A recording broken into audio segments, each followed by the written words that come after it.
What is it you can expect in that final interview? What is it that they're looking for?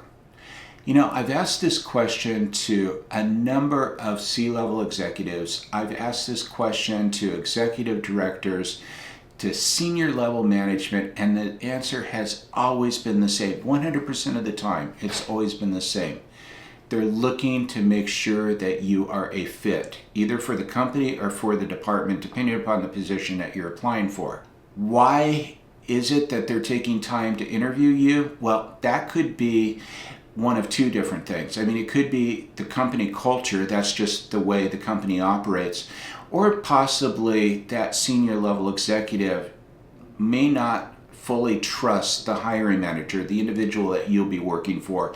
Maybe that individual has had some, poor performance in the idea of hiring. They've been hiring the wrong people. So the bottom line is that they are interviewing you. It's at one of the final interviews. It's going to be you, or maybe you and one or two other people at the very max. They don't have a lot of time in this, and they are going to be approaching this interview in two different ways. And I've talked about this in previous videos. In fact, I'll link it to the upper right-hand corner. You're going to be dealing with either an entertainer or someone who likes to be entertained. So think about your interviews over your career. You're going to be able to identify these individuals just by thinking about it. You'll have people that are interviewing you and they just talk. They like to talk. They're going to tell you about the company. They're going to tell you about the product. They're going to talk about the roles and responsibility you have. They might talk about themselves. These are the entertainers, and the worst possible thing you can do is interrupt them. What you want to do is you want to keep them talking. You want to ask them some strategic questions out there, like what is the vision that you have of this department or of the company as a whole, or even the industry? What are the problems that you're facing on a daily basis? The person that likes to be entertained, on the other hand, they're going to ask you a question and they're going to sit back and they're going to listen. They want you to entertain them. And this is where your soar stories and your star stories are going to really come into play. So you want to make sure these shine. And by the way, if you don't know what I'm talking about when I say star or soar, watch this video right here. It goes more into depth. But essentially, a star is a situation, the task you were assigned, the action you took, the results that came about it. A soar, almost the same thing. It's a situation, but rather than the task, it's an obstacle you faced. What was the action? What was the result? You're going to need to have these stories ready, and they need to be big ones that will knock their socks off. So keep this in mind.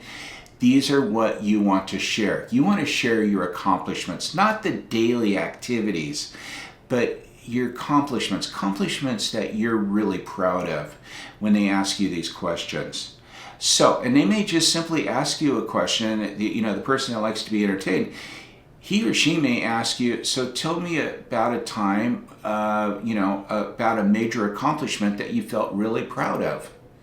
But they're going to also ask you questions, and these could come from both the entertainer and the one that likes to be entertained. What is it that motivates you in the morning? They want to see what is your energy, what is your passion, about coming to work.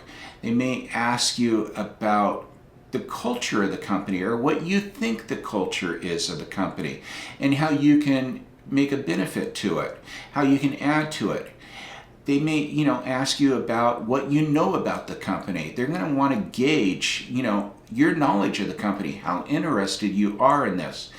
The bottom line is they are looking to make sure that you're going to be a fit. And one final note on this is also an opportunity for you to determine whether you are a fit for the company. Because, I've talked about this in the past. They say 70% of the workforce is disengaged, or they have Sunday night blues. You don't want to fall into that trap. So make sure that this is something that you are really passionate about, you're going after, and you're going to land that. So I hope you found this video informative and useful, and if you haven't done so already, make sure to subscribe to this channel, hit that bell notification, as I do upload new career tips and strategies every Tuesday. Thanks for stopping by.